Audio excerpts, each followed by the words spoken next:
गैरसमज नको. इशारा सभा कुठेही लावलेल्या नाही आहेत.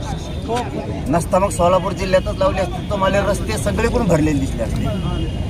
आम्ही गावखेड्यातल्या गाठीबिटी प्रत्यक्ष लोकांना देतो आणि जे सत्य आहे ते समाजाला सांगण्यात आम्ही आपल्या कसं कुणबी प्रमाणपत्र का रद्द केलं, कारण याच्यात नुकसान सगळ्यांचं आहे. याच्यात नुसतं मराठ्यांचं नुकसान नाही, गरीब मराठ्यांचं, तर याच्यात भाजपमधल्या मराठ्यांचं नुकसान आहे, याच्यात काँग्रेस शिवसेनेतल्या मराठ्यांचं नुकसान आहे. यामुळं खरंच व्हॅलिड्या झालेल्या रद्द केल्यात का, तर मी समाजाला दाखवून दिलं केल्यात. समाजात सरकारनं गैरसमज पसरलेला होता, ते गावोगावी जाऊन सांगतो कुठंही सभा नाही. आरक्षण उपवर्गीकरणाचा प्रश्न ऐरणीवर येतोय. मराठा समाजामध्ये सुद्धा आरक्षण उपवर्गीकरण होईल अशा पद्धतीच्या चर्चा ज्या आहेत त्या सुरू झालेल्या. तर आपलं मत काय याबाबत? नाही, आता हे नवीनच काहीतरी काढायचं काम असतं. जसं की दलित बांधवांचा विषय, तसंच मराठ्यांचं, तसंच ओबीसी सुद्धा आधी असंच केलं. ओबीसीतल्या आरक्षणातून सुद्धा उपवर्गीकरण केलं होतं आणि त्या वर्गीकरणातून ओबीसी समाजात सुद्धा अशीच फूट पाडली. ही यांची पद्धत आहे. आता आज नवीन काय फूट काढे मला माहित नाही, आज संध्याकाळी माहित होईल. पाटील, राज्यभरात जे आहे ते 219 जे आहेत ते दाखले जे आहेत ते अवैध केलेले आहेत. त्याचबरोबर मराठवाड्यातील 9 जिल्ह्यांमध्ये जे आहेत ते 61 दाखले जे आहेत ते अवैध केलेले आहेत. का केल्याचं उत्तर फडणवीस साहेबांनी द्यावं ना, एकनाथ शिंदे साहेबांनी द्यावं. इथं मी झुंज देतोय मराठ्यांच्या लेकराबाळाच्या कल्याणासाठी. मी आत्तापर्यंत एकनाथ शिंदे साहेबाला बोलवलेलं दाखवा. मुंबईनं आल्यापासून 1 वर्ष होतं, 29 ऑगस्टला आला. फडणवीस साहेबांना एक शब्दांत दुखावलेलं दाखवा. पण तुमचा मंत्री बावनकुळे जर पत्र देतोय आणि रद्द करा म्हणतोय, ते फडणवीस साहेबांना कळत नाही का मी काय चुकीचं बोलतो? भाजप शिवसेना राष्ट्रवादीतल्या मराठ्यांनी माझी चूक सांगा, मी काय चुकीचं बोलतो? संजय शिरसाटांनी फोन करून रद्द करायला लावलं, कुणबी प्रमाणपत्र, काय चूक बोललो? बोडके नावाच्या व्यक्तीच्या भावाची व्हॅलिडिटी झाली आणि बहिणीची रद्द केली, काय चुकीचं बोलतो मी ही झुंज कोणासाठी देतोय? सगळ्या पक्षातल्या मराठ्यांच्या लेकीबाळीचं लेकरा बाळांचं वाटोळं करायला लागले, ते बोलतोय, काय चुकीचं बोलतोय? मी ते पत्र सुद्धा आणले तिथं, पण हे बघा काय बोडकेची व्हॅलिडिटी, तिच्या भावाची, सख्या चुलत भावाची, ही रद्द केली, बहिणीची रद्द करून टाकली. काय खोटं आहे? का मुळावर उठल्यात फडणवीस त्या बावनकुळेच्या माध्यमातून? हे एकनाथ शिंदेचं काय चुकीचं याच्यात? का राग येत नाही मराठ्याला?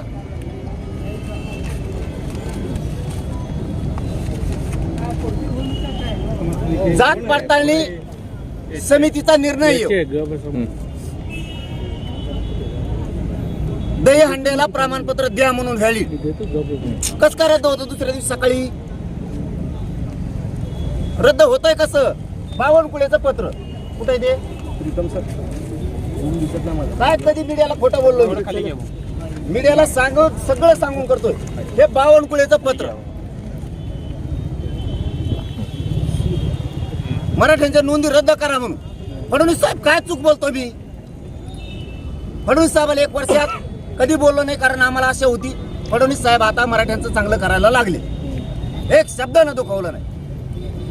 बोलायला काय जागा आहे त्यांना? का रद्द करता तुम्ही? रद्द करा, इन्व्हेस्टमेंट करून देतो मंत्री. कधी बस का काय लावलंय हे? पाटील साहेब, राज्यात साहेबांवरती जी आहे ती टीका करताय, परंतु काही दिवस अगोदर जे आहे की सोलापुरातील मराठा समाज बांधवांना जे आहे मराठा समाजाचाच महापौर व्हावा यासाठी जे आहे ते ठिकठिकाणी आंदोलनं केले होते.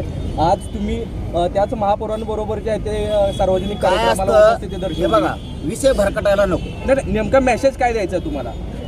संदेश काय द्यायचा आहे कशाचा? आजच्या कार्यक्रमाची उपस्थिती आणि काही दिवस अगोदर जे आहे छत्रपती शिवरायांचं शिल्प उद्घाटन करायचं नाही का? मी त्याला राजकारणात जोडायचं का तुम्हाला जातीशी? नाही, काही दिवस अगोदर मराठा तुम्हाला जातीशी जोडायचं केला, महापौरांना विरोध केला तुमची होता. इच्छा आहे का आम्ही गुन्ह्या गोविंदांना नांदू नये? फडणवीसांची इच्छा तुम्हाला पुरी करायची का? सगळ्या जाती धर्माचे लोक एकत्र राहू नये, मागणी असणं ही प्रत्येकाचा अधिकार आहे. म्हणून काय वैरी झालो का मी? मागणी करणारेच लोक महापौराबरोबर आहेत. आता माझा तो प्रश्न नाही, विषय भरकटायला नको, गरिबांच्या लेकराचं कल्याण होऊ दे. पाटील साहेब आपण रोष व्यक्त करताय, मात्र ज्या राजकीय पक्षामध्ये जे आहेत ते आपले समाज बांधव मोठ्या प्रमाणात खासदारांपासून ते पदाधिकाऱ्यापर्यंत त्यांना काय आपण संदेश देणार आहात? कारण आपण एकीकडे फडणवीस असतील, शिंदे साहेब असतील यांच्यावरती टीका करताय, मात्र अनेक पक्षामध्ये आपले मराठा बांधव जे आहेत ते आहेत, त्यांना काय आपण संदेश देणार आहात? मी कधी टीका शिंदे साहेबांवरती, फडणवीस साहेबांवरती वर्षात केली नाही. मला गरिबाचं कल्याण करायचं तर मी राजकीय ढवळाढवळ करू नये, मी राजकीय बोलू नाही बोललो. लाड भाऊ मध्ये पडले, विखे पाटील साहेब मध्ये पडले, मी एका शब्दानं दुखवलं नाही. मला आशा होती गरिबाचं कल्याण होईल. कुणबी प्रमाणपत्र रद्द का केले यांच्या डोक्यात वेगळं आहे. मी रिअल सांगायलो आज सोलापूरच्या नगरीतून यांच्या डोक्यात हे जरांगे पाटील हे पक्का आरक्षण मराठ्याला द्यायला लागला, नोंदी देणं म्हणजे पक्क आहे. मग आता गैरसमज पसरा मराठ्यात, म्हणजे प्रमाणपत्र काढणार नाही का, रद्द व्हायला लागले. रद्द कसं काय होती? ओरिजिनल नोंदी आहेत शिंदे समिती शोधल्या, रद्द कसं काय करायला तुम्ही? यांना सातारा संस्थांचं, कोल्हापूर संस्थांचं गॅजेट द्यायचं नाही, यांना 58 लाख नोंदी द्यायच्या नाहीत, म्हणून मराठ्यांनी जागे व्हा. राजकारण नंतर करू, अगोदर मराठी एकत्र या तुमच्या लेकरा बाळाचं आयुष्याचं कल्याण करण्यासाठी. पर्याय नाही, उघड अन्याय केलाय तरी तुम्ही खरबडून जागे होणार नसलात तर तुमच्यात मराठ्याचं रक्त खेळतच नाही. राज्यात दोन सरकारने मीडिया ट्रायल कम केली 4 साठी 2 दिवस. मराठ्यात गैरसमज पसरायचा होता का? प्रमाणपत्र रद्द होते, कुणबीचे प्रमाणपत्र काढू नका. काही समन्वय खाताखात धरले मराठ्याचे, काही अभ्यासक धरले, त्यांनी सांगायचं हे टिकणारच नव्हतं, आम्हाला माहित होतं. तुला काय बोलता माहितीये का? टिकणार होतं का नव्हतं? 2 वर्ष झालं नोंदी ग्रामपंचायतला चिट केलेल्या आहेत, उर्दू भाषेतल्या, मोडी लिपीतल्या. आम्हाला माहिती का? वास्तव सरकारला मोडी लिपी अभ्यासक सापडत नाहीत भाऊ. सध्याची पोझिशन ही ती नाही सापडत. आणि आमच्या त्या असून तुम्ही गैरसमज पसरला. पण नशीब मराठ्यांच्या बाजूने. शेवटचा डाव होता फडणवीस साहेबाची, मराठ्यात गैरसमज पसरून फूट पाडता येते का? पण नशीब चांगलं होतं, नेमकं जात पडताळणी समितीने संभाजीनगरच्या दिलेला निर्णय आमच्या हाताला लागला. ती फाईल असतो दिलेलं ते पत्र आहे. मी बी काहीतरी असन भाऊ, बावनकुळ्या दिसतो वेगळा कसला करून असा शिल्प चिटकेल्यासारखं वेगळा दिसतो भोंगा. हडप्पा संस्कृती नाही का ती? एक गेंडा स्वामी, आमका स्वामी, इथं डुक्कर जाणार तो आहे. चिडलो कमून. गरीबाच्या लेकराचा अधिकार नाही हो तुम्हाला रद्द करायचा. ओबीसीचं एकही प्रमाणपत्र रद्द करा असं मराठीच्या तोंडाचा शब्द नाही. गरीबाचे लेकर असतील. तो हातानं वाटोळं करायला लागला, ते पत्र पण माझ्या हाती लागलं आणि मग मी दाखवलं. तेव्हापासून फडणवीसांना काय सुधारणा की ह्यो बावनकुळ्या फडणवीसांना बदनाम करायला लागला का काय, हे फडणवीस साहेबाच्या मंत्र्यात चर्चा आहे. मला रातभर फोन आहेत, मीडियावाल्याला खोटं बोलत नाही भाऊ आपण, आम्हाला पक्की साथ देणारे तुम्ही. पण शिंदे साहेबाची झोप नाही. आत्ता गाडीत फोन आला, काय म्हणले? ते म्हणले आमची चूक सुधारतो आम्ही, पण बघतो म्हणलं सुधरा, पहिल्यासारखे प्रेम चूक सुधारायची. राजकारणात मी चपडप करणार नाही. कशात? तुमच्या भाजपमध्ये, शिवसेनेत, राष्ट्रवादीत मी चपडप करणार नाही. चूक सुधरा दोघांनी पण, आणि आमचे प्रमाणपत्र पुन्हा द्या, काहीच हरकत नाही. नाही दिले तर मराठ्यांनी गप बसायचं नाही. नसता तुमच्यात मराठीचं रक्त खेळत नाही हे आम्ही मराठी सिद्ध करणार. दुसऱ्या वेळेस तुम्हाला मराठ्यांच्या लोकांना आम्ही पाडणार. शिंदे साहेबांचा फोन आला होता का तुम्हाला? त्यांच्या ओळखीचा त्यांचे फोन घ्या ना, मी त्यांचा घ्याय ना, कोणाचाच घ्याय नाही. फोन मिस कॉल दाखायचे मग त्यांचे सगळ्याचे भाजप सहित मिस कॉल आहे, घ्यायचेच नाही. तुम्ही रितसर करा. संजय शिरसाटचे तर 250 पेक्षा जास्त असते. चूक केल्यावर माफ नाही करणार अजिबात. तुम्ही दुरुस्त करा, पहिल्यासारखं प्रेम सुरू. सरकार कुठेतरी तुमचं आंदोलन जे आहे डोक्यातच नाही. मराठी पहिले नाही राहिले म्हणून मराठी थंड होतच नाही, कवा गरमच कवा गरम येत. पण हाताले चावताळे ही जे डाव नवीन रचला ना लय भयानक. आत्ताची पोझिशन सांगू तुम्हाला, आत्ता एवढ्याची 4 घंट्यात.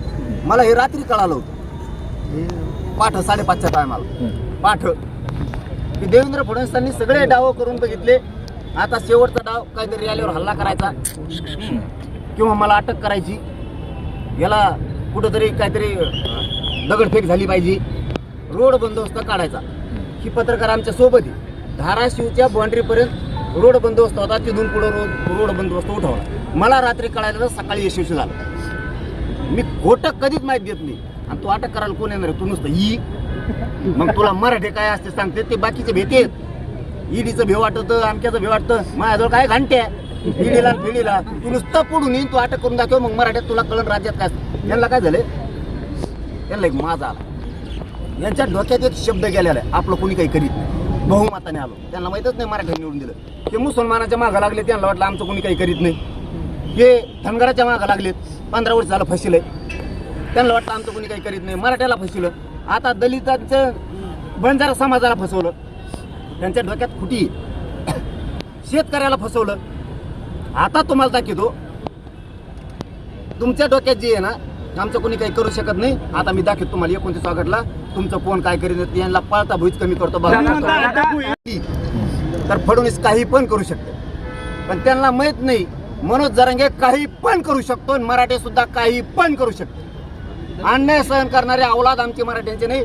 पक्ष फिक्ष गेले उडत, मराठे काही पण करू शकतात फडणवीसांनी जर चाल केली तर. मी मंत्र्याला बी कधी बोललो, आंदोलनाला बसलो, भेटायला ज्याचे त्याचे रूल असते. त्यांना यायचं असलं येते ना, आम्हाला वाटलं त्या लेकरासाठी धावायचं, सगळ्या जाती धर्माचे लेकर आम्ही धावलो दिल्लीपर्यंत, ते ज्यांनी त्यांनी ठरवायचं असतं. आव्हान करून असं बळच कोणाला यायचं नसेल तर आपण बळच या का म्हणायचं. एकटं मरमर करून काय करीन ते, एकटं तर पडत काय करणार. टीव्ही पाटील तर पडत आहे, वरूनच काय म्हणतात ना त्याला, आडात नाही पावऱ्यात कोडून यायचं. फडणवीसाची हेरीच कोरडी पडली शेतकऱ्यासाठी, मराठ्यासाठी, धनगरासाठी. आता त्यांच्या डोक्यातली खुटी काढायची. मला सगळ्यात आधी माझं टिप्पणी आहे, प्रमाणपत्र तर एक विरुद्ध होऊन देणार नाही, मराठी टेन्शन घ्यायचं नाही, पक्का आरक्षण आपलं ते बरं का. पण यांच्या डोक्यात जे आहे ना, आपलं कुणी काही करू शकत नाही बहुमतावर, यांना तो हिस्सा पहिला दाखवतो मी. आता सोलापूर जिल्हा परिषदेला ठराव मंजूर केला. मी ते समजून घेतो सोलापूरच्या यांच्याकडून. शासन निर्णय असेल तर बोलतो मी. ठीक आहे, मी त्यांच्याकडून समजून घेतो, जे गोष्ट मला माहित नाही दिले ते बघतो. आणि फडणवीसांनी तिथे बी काय केलं हे बघतो. मराठे डोळे उघडा, जागे व्हा, बर्बाद होऊन जाते लेकरं पक्षाच्या नादात. विसरू नका, घरं सोडायचं शिका. तुम्हाला घरं सोडावेच लागणार आहेत मराठ्यांना. तुमच्या अंगात मराठ्याचं रक्त खेळू द्या. 29 ऑगस्टला मराठ्यांच्या गाड्या घरी राहता कामाने, अख्खे मराठी अंतरवाली. दादा प्रवीण त्याला जास्त हागंदारी सवय त्याला, त्यामुळे त्याला काय